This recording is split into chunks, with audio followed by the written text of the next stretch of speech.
ശ്രീനാരായണ ഗുരുദേവ തൃപാദങ്ങളിൽ എൻ്റെ സാഷ്ടാംഗ പ്രണാമം.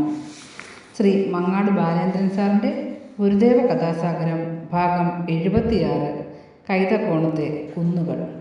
ഭാഗം 76 കൈതക്കോണത്തെ കുന്നുകൾ ഇവിടെ ആരംഭിക്കുന്നു. കടലിനെ നോക്കിയിരിക്കുവാനും കടപ്പുറത്തിരുന്ന് വേദാന്ത വിചാരം നടത്തുവാനും ഗുരുദേവന് വലിയ ഇഷ്ടമായിരുന്നു. ചിലപ്പോൾ തിരകളോട് സല്ലപിച്ചുകൊണ്ട് വളരെ ദൂരം നടക്കും. മറ്റു ചിലപ്പോൾ ചക്രവാള സീമയിലേക്ക് ദൃഷ്ടിയൂന്നി ഏറെ നേരം ഇരിക്കും. കടലിൻ്റെ അനന്തതയും ഗഹനതയും എപ്പോഴും വിചാരത്തിന് മാറ്റുകൂട്ടുന്ന പ്രകൃതി വിസ്മയങ്ങളായിരുന്നു. ഒരു ദിവസം കായിക്കര കടൽ തീരത്തുകൂടി നടന്ന് വർക്കല കടപ്പുറത്തെത്തുകയുണ്ടായി.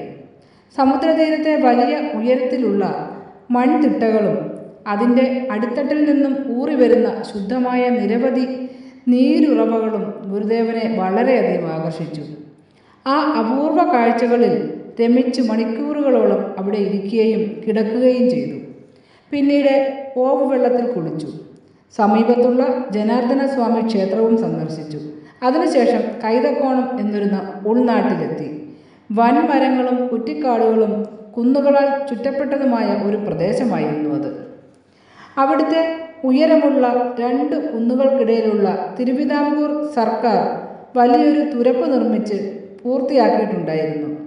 തിരുവനന്തപുരം കൊടുങ്ങല്ലൂർ ജലപാതയുടെ ഭാഗമായിരുന്നു ആ തുരപ്പ്. ആ വലിയ തുരപ്പിൻ്റെ കിഴക്കും പടിഞ്ഞാറുമുള്ള കുന്നുകൾ കാടുകൾ നിറഞ്ഞതായിരുന്നു. മുയൽ, മുള്ളൻപന്നി, കുളക്കോഴി തുടങ്ങിയവ ആ കാടുകളിൽ ധാരാളം ഉണ്ടായിരുന്നു. മലയും മരങ്ങളും മേടും തോടും ഒക്കെയുള്ള ആ പ്രദേശം ഗുരുദേവന് നന്നായി ഇഷ്ടപ്പെട്ടു. കുറച്ചു നേരം ഒരു വലിയ മരത്തിൻ്റെ ചുവട്ടിലിരുന്ന് ചെറുതായൊന്ന് വിശ്രമിച്ചു. ആ നേരത്ത് ഒരു കുളക്കോഴിയുടെ ഭയപ്പോടെയുള്ള ഓട്ടവും കരച്ചിലും കേട്ട് ഗുരുദേവൻ എഴുന്നേറ്റ് 4 പാടും നോക്കി. പ്രാണരക്ഷാർത്ഥം ഭയന്നോടുന്ന ഒരു കുളക്കോഴിയെയും അതിനെ പിടിക്കാൻ പിന്നാലെ പായുന്ന ഒരു യുവാവിനെയും ഗുരുദേവൻ കണ്ടു. അതിനെ രക്ഷിക്കുവാൻ തൽക്ഷണം ഗുരുദേവൻ പാഞ്ഞെത്തി. നിങ്ങൾ എന്തിനാണ് ആ സാധുജീവിയെ ഭയപ്പെടുത്തി ഓടിക്കുന്നത്? ഗുരുദേവൻ ചോദിച്ചു.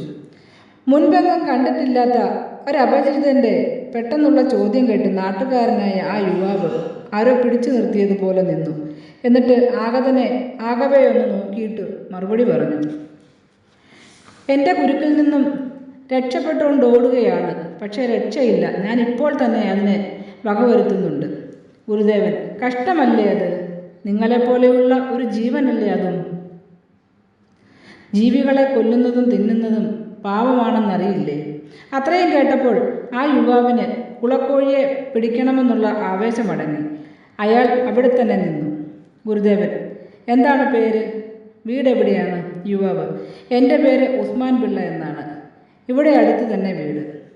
കൈതക്കോണം, ചെറുകുന്നം എന്നൊക്കെ അറിയപ്പെടുന്ന ആ പ്രദേശങ്ങളെപ്പറ്റിയും അവിടുത്തെ ജനങ്ങളെപ്പറ്റിയും ഗുരുദേവൻ ആ യുവാവിനോട് കൂടുതൽ ചോദിച്ചറിഞ്ഞു.